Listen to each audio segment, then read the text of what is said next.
नमस्कार. आम्ही मुंबई ते हेमलकसा असा प्रवास करतो आहे.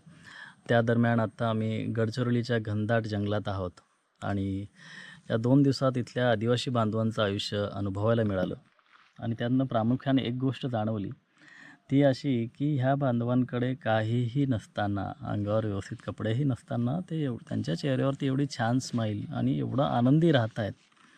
मग आपल्या शहरातल्या लोकांना झालंय काय? स्ट्रेस, ताण, धावपळ, करिअर, फ्युचर, गाडी आहे, बंगला आहे, सगळ्या गोष्टी आहेत, सगळ्या सुखसोयी आहेत. पण माणूस सुखी का नाही? त्याच्यामागे सापडलेलं उत्तर असं आहे, की एक ॲज अन एक्झाम्पल सांगायचं झालं, तर इथे या आदिवासी भागामध्ये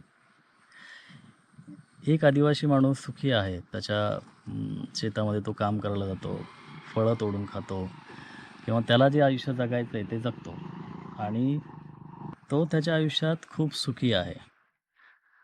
एक दिवस काय झालं, की तो आदिवासी बांधव जंगलात अ, झाडावरती चढून फळं तोडत असताना त्याच्या डोक्यावरती एक हेलिकॉप्टर गिरगिरायला लागलं, गिरट्या घालायला लागलं. खूप वेळ ते हेलिकॉप्टर फिरत असताना त्याला क्युरिओसिटी निर्माण झाली, की हे आहे काय? हे कसलं यंत्र आहे?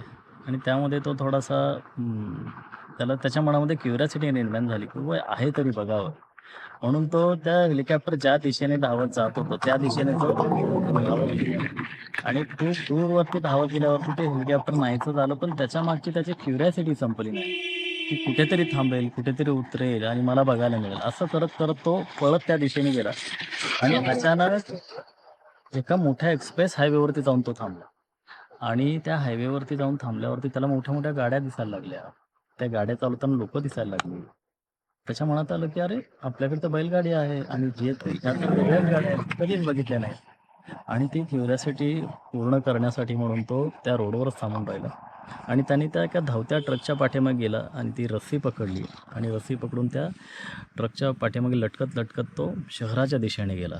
आणि शहराच्या दिशेने गेल्यावरती शहरात तो ट्रक थांबला आणि तिथे बघितलं तर खूप मोठे-मोठे घरं आहेत, बिल्डिंग्स आहेत, ट्रक आहेत, गाड्या आहेत, लोकं कुठेतरी हॉटेलला बसून जेवतायत. म्हणजे घरात लोकं जेवलेले बघितले, पण कुठेतरी सगळी लोकं एकत्र येऊन हॉटेलला जेवतायत हे त्याने नवीनच बघितलं.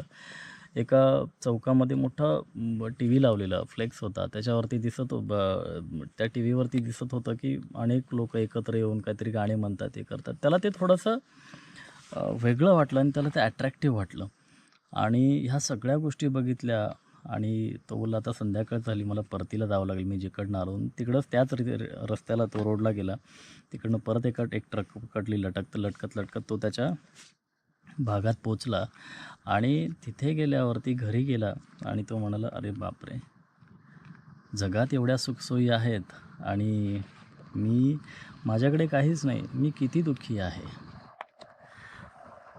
अर्थात असा विचार केला तर तो सुरुवातीला ज्या आयुष्यात जगत होता, म्हणजे आज सकाळपर्यंत तो त्याच्या आयुष्यात सुखी होता. पण जेव्हा तो कंपॅरिझनमध्ये गेला, जेव्हा त्यांनी ह्या सगळ्या सुखसोयी बघितल्या, त्यावेळेस त्याने स्वतःला दुःखी समजायला चालू केलं. आणि मला हेच म्हणायचं आहे आपल्या शहरातल्या बांधवांसाठी किंवा आपल्या सगळ्यांच्या याच्यासाठी, की आपण जेव्हा कंपॅरिझनमध्ये उतरतो, तेव्हा आपल्या आयुष्यातलं सुख कमी व्हायला लागतं आणि दुःख वाढायला लागतं. माझं प्रॉब्लेम काय आहे, की माझं दुःख हे नाही की माझ्याकडे नाही. माझं दुःख आहे की त्याच्याकडे आहे आणि मग माझ्याकडे का नाही? त्याच्याकडे असणं हे माझं दुःख आहे. आणि आपल्या दुःखाची सुरुवात ही तेव्हाच होते, जेव्हा आपण कंपॅरिझनमध्ये जातो. तर निसर्गाने आपल्याला जे आयुष्य दिलेलं आहे, ते अनमोल आहे आणि आपण जसं-जसं मोठे होतो, तसं लहान बाळ ज्या परिस्थितीत जन्माला आलं, त्याच परिस्थितीत तो सुखी असतो. पण जसं-जसं तो डेव्हलप होतो, मोठा होतो, त्याला सगळ्या गोष्टी कळायला लागतात. म्हणजे तो चिखलात जरी खेळला, तरी त्याला आनंद असतो. पण मोठ्या माणसाला ते चिखलात खेळणं म्हणजे चुकीचं वाटतं. पण तो ज्या स्थितीत आहे, तो त्या स्थितीत लहानपणी आनंदी असतो. पण जसा-जसा तो मोठा होत जातो, तसा-तसा त्याचा प्रवास हा दुःखाकडे चालू होतो. त्यामुळे मला असं वाटतं, की आपण कंपॅरिझनमध्ये न पडता सगळ्याच गोष्टी मला हव्यात. पैसा असला, गाडी असली, बंगला असला, की मी सुखी होईन. या संकल्पनेतनं बाहेर पडून माणसाने आपण ज्या परिस्थितीत आहोत त्या परिस्थितीतनं प्रयत्न नक्की करावेत. असं नाही की श्रीमंत होऊ नये, असं नाही की आपण आपले पॅशन पूर्ण करण्याचा विचार करू नये, करावेत. पण सगळ्यांनी जर अंबानीसारखं पैसे कमवल्यावर सुखी होईल,